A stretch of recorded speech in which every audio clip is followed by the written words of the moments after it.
안녕하세요. 24시간 축구야입니다. 황선홍 감독이 3월에 태국과의 2연전을 맡을 임시 감독으로 선임되면서 현재 하극상을 일으킨 이강인을 대표팀 선발에 포함할 것인지에 대한 관심이 커지고 있습니다.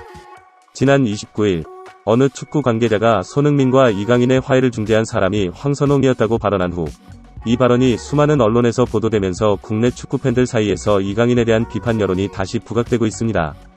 대한축구협회 측은 급히 황선홍 감독은 손흥민과 이강인 사이의 화해와 전혀 관련이 없다고 밝혔지만 이는 오히려 언론 플레이로 비판받고 있습니다.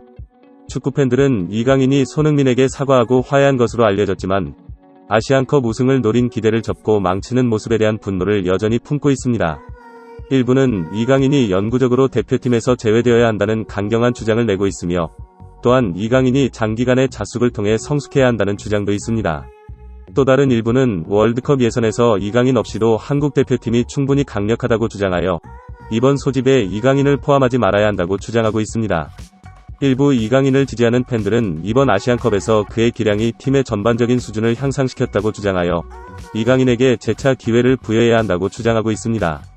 그러나 현재 이강인이 없어도 한국 대표팀에는 큰 문제가 없다는 주장도 있으며 유럽에서 놀라운 재능으로 평가받는 선수가 이를 대체할 것이라는 의견도 나오고 있습니다. 이강인은 PSG로 아시안컵 이후 복귀한 후 2경기 연속으로 호평을 받았으며 자신의 자리를 잃을 것이라는 우려가 나오고 있습니다.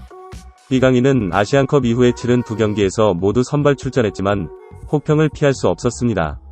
복귀 직후 레알 소시에다드와의 챔피언스 리그 경기에서는 바이러스 감염으로 인해 전혀 출전하지 못했고 지난 경기에서는 61분 동안 출전했지만 공격 포인트를 올리지 못했습니다. 지난 라운드의 낭트전에서는 61분을 뛰었지만 공격 포인트를 기록하지 못했습니다.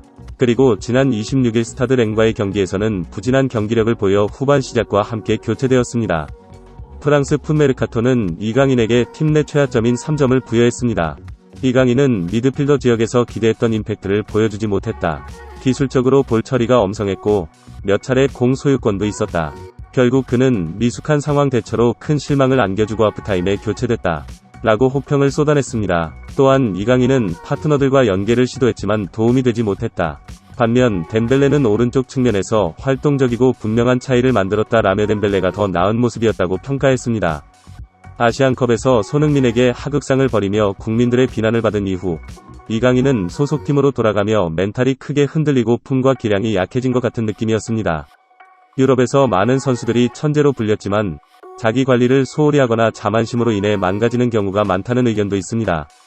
이런 상황에서 아시안컵에서 잠깐 나와 인상적인 활약을 펼친 양현주는 소속팀인 셀틱에서 폭발적인 활약을 보여주며 주목받고 있습니다. 29일에 열린 셀틱의 리그 28라운드 던디전에서는 7에서 1대승을 거뒀습니다. 이날 양현주는 오른쪽 측면 공격수로 선발 출전했으며 후반 추가 시간 6분에 팀의 6번째 득점을 기점으로 하는 역할을 했습니다. 양현주는 화려한 드리블로 상대를 돌파한 뒤 문전으로 정확한 크로스를 올렸고 이를 받은 칼럼 맥그리거가 동료와의 패스 후 골을 넣었습니다. 또한 양현주는 팀의 7번째 골에도 기여했는데 측면에서 정확한 크로스를 보내고 다니엘 켈리가 오른발 슛으로 골을 넣었습니다. 놀라운 점은 이날 총 7골이 넣어진 경기에서 셀틱 공식 홈페이지에서 팬들이 선정한 MVP는 양현준이었습니다. 양현준은 셀틱 이적 후 첫 공식 MVP로 선정되었는데 직전 경기에서도 도움을 기록한 바 있었고 이번 경기에서는 2경기 연속 어시스트를 기록했습니다.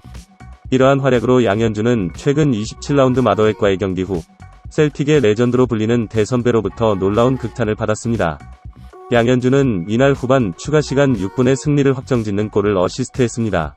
그런데 셀틱의 전설적인 골키퍼인 패키 보너, 아일랜드가 BBC 소코블랜드 라디오 채널에 출연하여 놀라운 발언을 했습니다.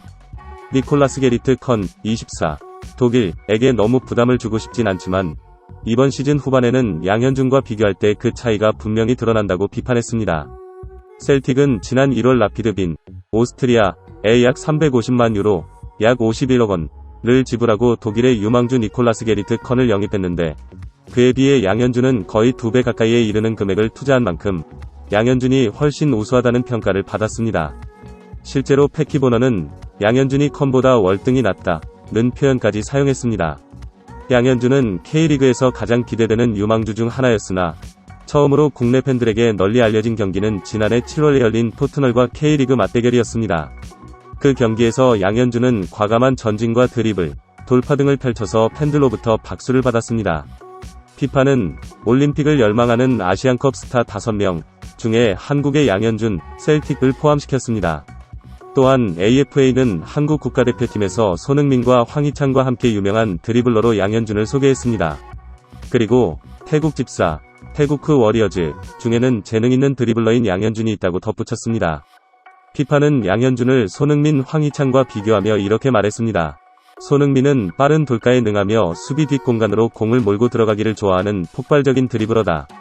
황희찬은 11 상황에서 역동적 움직임으로 수비수를 흔드는 대강점이 있다. 이에 비해 양현준은 좋은 공간에서 활동하는 데 탁월하며 뛰어난 컨트롤과 균형으로 종종 마크맨의 집중 시선을 피해 수비진을 뚫는다.